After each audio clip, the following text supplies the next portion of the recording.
নেতা এবং ত্রিপুরা বিধানসভার বিরোধী দলনেতা সহ এবং বিধানসভার সদস্য ত্রিপুরা বর্মন মহোদয় সহ বিভিন্নভাবে এবং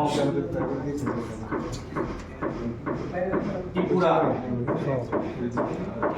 আপনারা জানেন যে একজন সম্মানীয় আইপিএস অফিসার এই রাজ্যের প্রাক্তন যিনি ডিজিপি অনুরাগ খনকর মহোদয়ের অকাল মৃত্যু অত্যন্ত বেদনাদায়ক।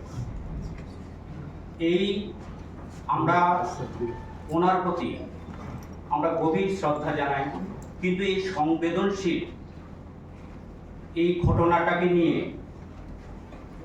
যেভাবে বিরোধী দলেরা ত্রিপুরার মানুষকে যেভাবে বিভ্রান্ত করতে চাইছে, তার জন্য আজকে আপনাদের মাধ্যমে ত্রিপুরার সমস্ত মানুষের কাছে আমরা এই বিষয়টা গভীর দুঃখের সঙ্গে এবং বেদনার সঙ্গে জানাতে আমরা বাধ্য হচ্ছি। এই কারণে যে কোনো মৃত্যু যখন ঘটার সঙ্গে সঙ্গে সে বিষয়ে মানুষের শোকাহত হয়, পরিবার হয়।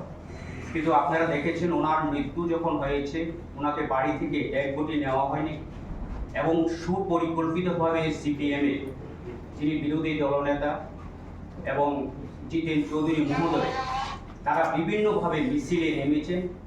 মিছিলে নেমে তিনি এভাবে আমাদের যে সরকারের আইন শৃঙ্খলা এবং বিভিন্ন বিষয় নিয়ে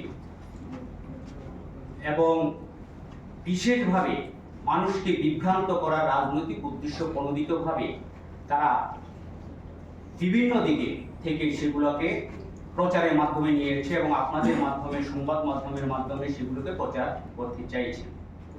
এবং আপনারা এটা জানেন যে যিনি বিরোধী দলনেতা কিছুদিন আগে তিনি সাব্রমে বিলোনিয়া একটা ঘটনা ঘটেছিল, পুলিশের যারা অফিসার, যারা আইপিএস অফিসার রয়েছেন, যারা আমাদের আইএস অফিসার রয়েছেন, তাদেরকে কিভাবে অপমানজনক কথাবার্তা বলেছিলেন। তিনি বলেছিলেন যে একজন পুলিশের আধিকারিককে বলা হচ্ছে যে ইডিয়েট, এবং এভাবে বলে এবং পুলিশ ফুলকে নয় তাদের পরিবার পরিজনদের মধ্যে একটা এমনভাবে শব্দগুলো ব্যবহার করা হয়, তাদের মনের ব্যথা লাগে যে যাদের আমাদের বিশেষভাবে পুলিশ প্রশাসন তারা তাদের জীবন পরিবার পরিজনকে রেখে তারা কি করে প্রশাসনিক তাদের জন্য নিষ্ঠার সঙ্গে কাজ করে দায়িত্ববোধ পালন করছেন। তাদের কাজ হলো দায়িত্ববোধ পালন করা এবং তারা এইভাবে প্রচার করছেন জিতেনবাবু যে গণতান্ত্রিক ব্যবস্থা এখানে ত্রিপুরার মধ্যে গণতান্ত্রিক ব্যবস্থা, যদি গণতান্ত্রিক ব্যবস্থা নাই থাকতো আপনারা দেখেছেন যে আপনাদের মাধ্যমে তারা তাদের সেখানে প্রেস মিট করা, মিছিল করা, মিটিং করা, কোথায়ও এই আমাদের এই সরকার আসার পরে মাননীয় মুখ্যমন্ত্রীর নেতৃত্বে একটা সুষ্ঠু প্রশাসনিক ব্যবস্থা, গণতান্ত্রিক একটা বাতাবরণ, যার শান্তির একটা পরিবেশ তৈরি করার ফলে তারা বিভিন্নভাবে বিভিন্ন মিছিল মিটিং করতে পারছে। তো যদি গণতান্ত্রিক ব্যবস্থা না থাকে, আইনের শাসন না থাকে, তাহলে কি করে তারা সেগুলো করছে। আমি এবার একটু পূর্বের দিকে যেতে হয়, যারা আজকে আইনের বিষয় নিয়ে এখানে বিশেষভাবে জিতেন চৌধুরী মহাশয় এবং সুদীপ রায় বর্মন মহাশয় ওনার পিতা একটা সময় এই ত্রিপুরা রাজ্যের মুখ্যমন্ত্রীর দায়িত্ব পালন করেছে। তারা আজকে এমন ভাব দেখানো হচ্ছে যে নতুন প্রজন্মের কাছে, মানুষের কাছে, যে তারা সম্পূর্ণভাবে তারা গোয়া তুলসী পাতা তাদের মতো এমন প্রশাসনিক দক্ষ বা তাদের শাসনকালে কোনো দেশের আইন শৃঙ্খলার কোনো অবনতি ঘটেনি। আমি যদি একটা বিষয় যদি আমি প্রথমে যদি উত্থাপন করি, আপনারা সেগুলো বুঝতে পারবেন। যিনি জিতেনবাবু নিজে স্বচ্ছ প্রশাসন বলছেন, ওনার আমলে যখন ক্ষমতা ছিলেন আপনারা জানেন যে আধার কেলেঙ্কারি হয়েছে। তার এই যে যদি তার দায়বদ্ধতা থাকতো তাদের আমলে, শুধু আধার কেলেঙ্কারি নয়, তাদের রোজবেলি থেকে শুরু করে এবং বিশেষভাবে এই বিশালগড়ে ব্লকের কাণ্ড, সমস্ত প্রশাসনিক ক্ষেত্রে তাদের দুর্নীতির আখড়ায় পরিণত হয়েছে। তাদের আমলে মন্ত্রীর মৃত্যু হয়েছে, বিধায়কের মৃত্যু হয়েছে, খুন করা হয়েছে, মানুষের গণতান্ত্রিক অধিকার খর্ব করা হয়েছে, মানুষের কথা বলার অধিকার পর্যন্ত হরণ করে নিয়েছে। আজকে তারা এই মুখোশ থেকে এরা বের হয়ে এখন তাদের যে উদ্দেশ্য সেটা হলো কিভাবে আবার ক্ষমতার মসনদে নিয়ে আসা। তার জন্য তারা এখানে সুদীপবাবু আপনারা জানেন উনি কয়েকবারে তার দল পরিবর্তন করা, তার উদ্দেশ্য একটা হলো তিনি স্বপ্নে দেখছেন তিনি মুখ্যমন্ত্রী হবেন। তো তার জন্য এবার গত 23শে বিধানসভা নির্বাচনে আপনারা দেখেছেন কংগ্রেস এবং সিপিএম এই দুই দল এক কর্তা হয়ে, যেখানে ভারতবর্ষের প্রধানমন্ত্রী নরেন্দ্র মোদী নেতৃত্বে সরকার যেভাবে বিকাশমুখী উন্নয়নমুখী এবং ছাত্র বলুন যুবক বলুন সকলের জন্য যে পরিকল্পনা করছে, তাদের দৃষ্টিভঙ্গিকে অন্যদিকে ঘুরিয়ে নেওয়ার জন্য একটা জোটবদ্ধ হয়েছিল। এখানে সবচেয়ে দুঃখের এবং লজ্জার ব্যাপার, এবং দলগুলো থাকে তাদের একটা নৈতিক দায়িত্ব থাকা একটা বিরোধী দলের, সেটা কর্তব্যের মধ্যে পড়ে, কিন্তু তার ক্ষমতার জন্য কি করে ঐক্যবদ্ধ। আমি এই কারণে এই কথাটা বলছি যে আপনারা জানেন একটা সময় কংগ্রেসের যারা করতেন সিপিআর আমলের অনেক লোকে পরিবার পরিজনকে তাদেরকে খুন করা হয়েছিল, এবং এই কংগ্রেসের আমলে আবার সিপিএম এর অনেক লোক খুন হয়েছে, সেটা আর এখানে আপনারা যারা আছেন আপনারা সকলেই ভালোভাবে জানেন। এই যে মানুষের পরিবার পরিজন সন্তানকে কোলের কত মায়ের সিঁদুর তারা মুছে নিয়েছিল, আবার তারা ক্ষমতার মধ্যে একভাবে তারা জোটবদ্ধ হচ্ছে। তো এই যে এই এটাকে বলা হয় যে ভাষাটা যেটা হলো মানে একটা নির্লজ্জের মতো তারা নিজেরা ঐক্যবদ্ধ হয়ে এবার সমস্ত ত্রিপুরাবাসীকে বিভ্রান্ত করতে চাইছে। ত্রিপুরার মানুষ সেটা একদম ভালোভাবে তারা জানে যে এবার যে আমাদের যে ডিজি সাহেব রয়েছে অনুরাগ, ওনাকে আমরা এক্সটেনশন দেওয়া হয়েছিল কিছুদিন আগে। তিনি আমাদের মাননীয় মুখ্যমন্ত্রী যথেষ্ট প্রশংসা, ত্রিপুরার প্রশাসনিক অবস্থা কতটা ভালো চলছে। যদি ওনার যদি কোনো প্রশাসনিক চাপ থাকতো তাহলে একটা লোকের 2 দিন আগে তার কথাবার্তার মধ্যে যে সরকারের প্রতি বা এবং মাননীয় মুখ্যমন্ত্রীর প্রতি ওনার যে একটা আস্থা, যে একটা সুন্দরভাবে একটা প্রশাসন চলছে, তাহলে সেটা এই কথার মধ্যে পরিবর্তন। আমার পাবলিকে যেটা জনগণ যেভাবে বলছে যে ওনার মৃত্যুর পিছনে বা তাকে যে একজন তিনি তারাই বলছেন বিরোধীরা জিতেনবাবু তিনি একজন সৎ ভদ্রলোক, এই ভদ্রলোককে তারা বিভিন্নভাবে এই যে অকথ্য এমন ভাষা তারা ব্যবহার করেছে একটা আইপিএস অফিসারকে, এবং তারা হোয়াটসঅ্যাপে আমরা যত শুনেছি মানুষ বলছে হোয়াটসঅ্যাপে তিনি ওনার সঙ্গে ডিজির সঙ্গে কথাবার্তা বলেছেন।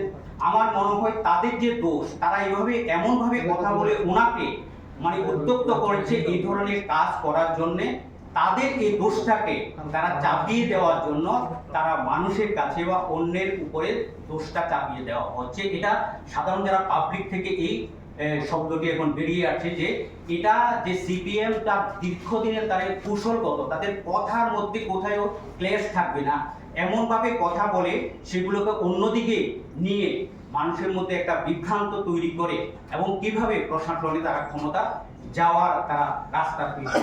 তার জন্যে আপনাদের মাধ্যমে এবং ত্রিপুরার জনগণের যে আমাদের ভারতবর্ষের মাননীয় প্রধানমন্ত্রী, ত্রিপুরার মাননীয় মুখ্যমন্ত্রী যেভাবে এরা আইনের শাসন যাকে বলে, কোনো লোক দলের লোক যদি কোথাও অন্যায় করে তার বিরুদ্ধে পুলিশের প্রশাসনিক ব্যবস্থা নেওয়া হয়, এবং আইনের উপরে সমস্ত প্রশাসনিক ব্যবস্থা ছেড়ে দেওয়া হয়েছে। কোথাও আজকে কোনো বিষয়ে কোনো লোক যদি তার অন্যায় করে সেই অন্যায়ের বিরুদ্ধে প্রশাসনিক আইনের শাসন এই সরকারের আমলে 8.5 বছরে আপনারা দেখতে পেয়েছেন, জনগণ তা উপলব্ধি করতে পারছে, এবং এই উপলব্ধি থেকে আমরা আজকে আপনাদেরকে এখানে আপনাদেরকে এখানে ডাকার মধ্যে দিয়ে আমরা এই কথাগুলো এই কারণেই বলতে চাইছি যে বিভিন্নভাবে যে তারা বিভ্রান্ত করছে। আমি আজকে আপনারা এখানে যারা আপনারা অনেকেই জানেন, কারণ এখানে বিস্তারিতভাবে আলোচনা করতে গেলে অনেকটা সময়ের প্রয়োজন। আমি আপনাদেরকে শুধু বিশেষভাবে সুদীপবাবু 3টি ঘটনার কথা আমি এখানে উল্লেখ করছি, সেগুলো সকলের জানা আছে। আপনারা জানেন যে একজন সেনাবাহিনীর কর্নেলের উপরে কথিত মামলা, শ্রী সুদীপ রায় বর্মনের সঙ্গে সংশ্লিষ্ট একটা স্থান থেকে অস্ত্র এবং অন্যান্য আপত্তিকর সামগ্রী পাওয়া গেছে। এটা আমার কাছে পুরো তথ্য রয়েছে। আপনারা জানেন ইটভাটার ওনার ভাই রয়েছে, ওনার ভাইয়ের সেখানে অস্ত্র সেখান থেকে পাওয়া হয়েছে, এবং যুব কংগ্রেস নেতা দেবল দেবকে হত্যাকাণ্ড ত্রিপুরা রাজনৈতিক প্রশাসনিক নিরাপত্তা সংক্রান্ত ক্ষেত্রে বিভিন্ন সময়ে উল্লেখযোগ্য সেগুলো আলোচিত হয়েছিল। এবং এই যে ঘটনাগুলো এটা একটা সময় সেগুলো হয়েছে, আপনারা এটাও আরো ভালো করে জানেন যখন আপনার আমাদের এখন বর্তমান যে মুখ্যমন্ত্রীর বাসভবন রয়েছে সেখান থেকে কঙ্কাল পাওয়া গিয়েছিল। সেই কঙ্কাল একটা সময় সেখানে এক মন্ত্রীও ছিল, এই কঙ্কাল কার আমলে ছিল, কোন মন্ত্রীর আমলে ছিল, আজ পর্যন্ত তার কোনো তদন্ত হলো। এরা মার্ডার করে সেগুলোকে গুম করা যে টেকনিক, এটা কংগ্রেস, সিপিএম এবং দোনো দলে সেটার সঙ্গে প্রত্যক্ষভাবে সেগুলো জড়িত রয়েছে। তার জন্য তাদের এই দীর্ঘ আগের যে তারা যে এই ত্রিপুরা রাজ্যের মধ্যে যে ধরনের প্রশাসনিক যেভাবে মানুষের প্রতি বর্বর অত্যাচার অবিচার করেছে, প্রশাসন থেকে শুরু করে অফিস আদালত থেকে শুরু করে কোনো অফিসারে কোথায়ও কোনোখানে কোর্ট ক্লাস অফিসারদের নিয়ন্ত্রণ করত আমাদের সরকারের আমলে। সমস্তভাবে অফিসারদের যে যারা আছে তাদেরকে স্বাধীনভাবে কাজ করার সেখানে ক্ষমতা দেওয়া হয়েছে বলে আজকে আপনারা সেগুলো সাক্ষ্য প্রমাণ রয়েছে, মানুষ সেগুলো দৃষ্টিগোচর হয়েছে। ত্রিপুরার দ্রুত গতিতে ত্রিপুরার উন্নতি এবং অগ্রগতি হচ্ছে। তো ত্রিপুরার অগ্রগতি এবং উন্নতিকে অন্য পথে পরিচালিত করার জন্য এই ধরনের বিভ্রান্তিকর অপপ্রচার সেগুলো করছে। আমি এটাই বলবো যে একটা বিরোধী দলের দায়িত্বশীল ব্যক্তির দায়িত্বহীন কথাবার্তা একটা রাজ্যের স্থিতিশীলতা এবং রাজ্যের শান্তি শৃঙ্খলা বিঘ্ন করার একটা অপপ্রয়াস। কোনো যারা মানুষকে ভালোবাসে, যারা দেশকে ভালোবাসে, যারা জনগণকে ভালোবাসে, তারা বিরোধীদের একটা মুখ্য ভূমিকা এই কারণে থাকবে, যারা কোনো অবস্থাতে যাতে ত্রিপুরার কিভাবে উন্নতি হয়, ত্রিপুরার কিভাবে প্রগতি হয়, ত্রিপুরার ছেলে মেয়েদের কিভাবে কর্মসংস্থানের ব্যবস্থা হয়, সে বিষয়ে একটা বিরোধী দলের সুনির্দিষ্ট দৃষ্টিভঙ্গি থাকা দরকার। তাকেই বলা হবে একটা গণতান্ত্রিক ব্যবস্থার অর্থাৎ দায়িত্বশীল বিরোধী দল। এখন যারা বিরোধী তারা সকলে দায়িত্বহীনতার পরিচয় দিয়েছে, এটা ত্রিপুরার মানুষ কোনো অবস্থাতে তাদেরকে ক্ষমা করবে না। তার ইতিহাস রয়েছে। সিপিএম ত্রিপুরা পশ্চিমবঙ্গ কেরল থেকে সমূলে উচ্ছেদ হয়েছেন, জনগণ তাদেরকে বিচ্ছিন্ন করে দিয়েছে এবং আগামী দিনে তাদেরকে খুঁজে পাওয়া মুশকিল। কংগ্রেসের কথা যত কম বলা যাবে তত ভালো, এদের অস্তিত্ব বিভিন্ন হচ্ছে। সুতরাং আজকের আমাদের এখানে সাংবাদিক ভাইরা আপনারা আছেন, সবাইকে আমরা আমাদের দলের তরফ থেকে এবং আমার ব্যক্তিগত তরফ থেকে আপনাদের অনেক অনেক ধন্যবাদ জ্ঞাপন করছি। মজিদবাবু, দুটো প্রশ্ন ছিল। প্রথমটা, আপনি সাংবাদিক বৈঠকের মাধ্যমে সম্পূর্ণ দোষারোপ করছেন কংগ্রেস সিপিএম। সেক্ষেত্রে কংগ্রেস সিপিএমের যে মূল দাবিটা সেটা ছিল বিচার বিভাগীয় তদন্তের দাবি। আপনারা সেই দাবিটাকে কিভাবে দেখছেন? আরেক সেকেন্ড কোশ্চেন, আপনি বললেন সুদীপ বর্মন মানে তৎকালীন সময় কর্নেলের সঙ্গে একটা ঝামেলা হয়েছে। সেই ঝামেলা আপনাদের দলীয় এখন বর্তমানের যিনি মন্ত্রী রয়েছেন, তখন যুব কংগ্রেসের প্রেসিডেন্ট ছিলেন, তার বিরুদ্ধে অনেক অভিযোগ উঠেছিল ওই ঘটনাটা নিয়ে। সেই বিষয়টাকে আপনি কিভাবে দেখছেন? দেখেন, আপনি যেটা বলেছেন যে তদন্তের ব্যাপারে, যখন কোনো বিষয়ে আমাদের সরকার যখন মৃত্যু হয়েছে, সঙ্গে সঙ্গে মাননীয় মুখ্যমন্ত্রী এবং আপনারা জানেন ডাইরেক্টর জেনারেল অফ পুলিশের মাধ্যমে একটা ক্রাইম বেঞ্চের উপরে সেটা পুরোটাই ন্যস্ত করা হয়েছে। তাদের সেখানে স্বাধীনভাবে সেটা কাজ করার জন্য সেটা রয়েছে এবং মাননীয় মুখ্যমন্ত্রী সেই বিষয়ে সম্পূর্ণভাবে সেগুলোকে সহযোগিতা করছে যাতে এটার পুঙ্খানুপুঙ্খ তদন্ত যাতে বেরিয়ে আসে। তার জন্য একটা কমিটিও গঠন করেছে, সেটা আপনারা পরিষ্কার করবে। সেটা করে সরকার এবং আমাদের মাননীয় মুখ্যমন্ত্রী, আমাদের সরকার সেটা সৎ সাহস যে কোনো দুর্নীতি, অপশাসন এবং যে ধরনের আপনার ন্যাক্কারজনক কোনো ঘটনা, এটা আমাদের সরকার সেটা বরদাস্ত করে। তার জন্যই একটা তদন্ত কমিটি অলরেডি আপনাদের যেটা তদন্ত রয়েছে, তদন্তে সেটা বেরিয়ে আসবে সেখানে রয়েছে। আর আরেকটা আপনি কি জানি বললেন, আপনি যে কর্নেলের ইস্যুটা নিয়ে কথা বললেন তৎকালীন সময়,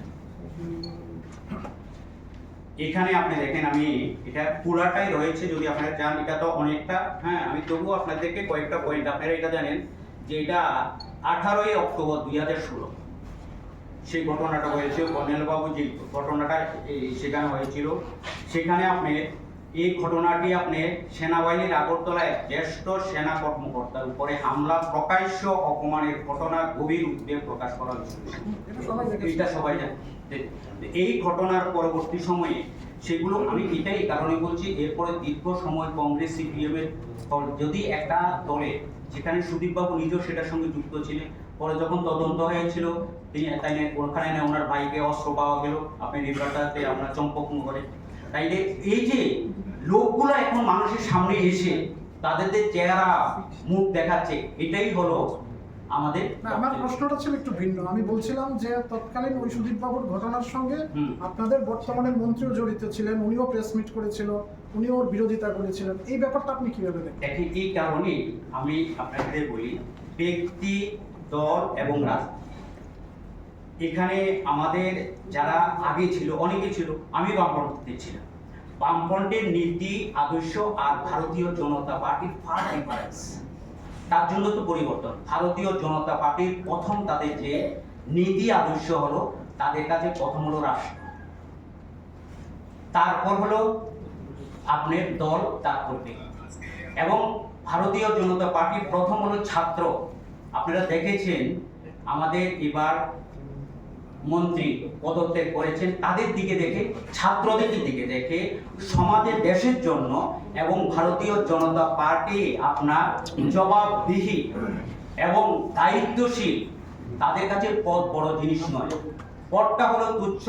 ছাত্রদের যাতে এই যে বিভিন্নভাবে বিভ্রান্ত করে, ছাত্রদের বিভিন্নভাবে লেলিয়ে দিয়ে রাজনীতি, তাদেরকে মাঠে বসিয়ে রাখে, তাদেরকে দিয়ে রাজনীতি করা, বাইরের যারা শক্তি রয়েছে সেই শক্তিকে ব্যবহার করে দেশের স্থিতিশীলতাকে নষ্ট করা, ভারতবর্ষের প্রধানমন্ত্রী নরেন্দ্র মোদীর সুদক্ষ নেতৃত্বে এবং আমাদের মন্ত্রী তিনি নিজে পদত্যাগ করে সেটা প্রমাণ করে দিলেন যে আমরা ছাত্রদের পক্ষে, এবং আমরা যে সংস্কার এবং দেশের যে শিক্ষার অধিকার নীতি, আপনারা সবাই জানেন। আপনারা কয়েকবার এই বিষয়ে আপনারা বিশেষভাবে আমাদের মন্ত্রী যিনি রয়েছেন তিনি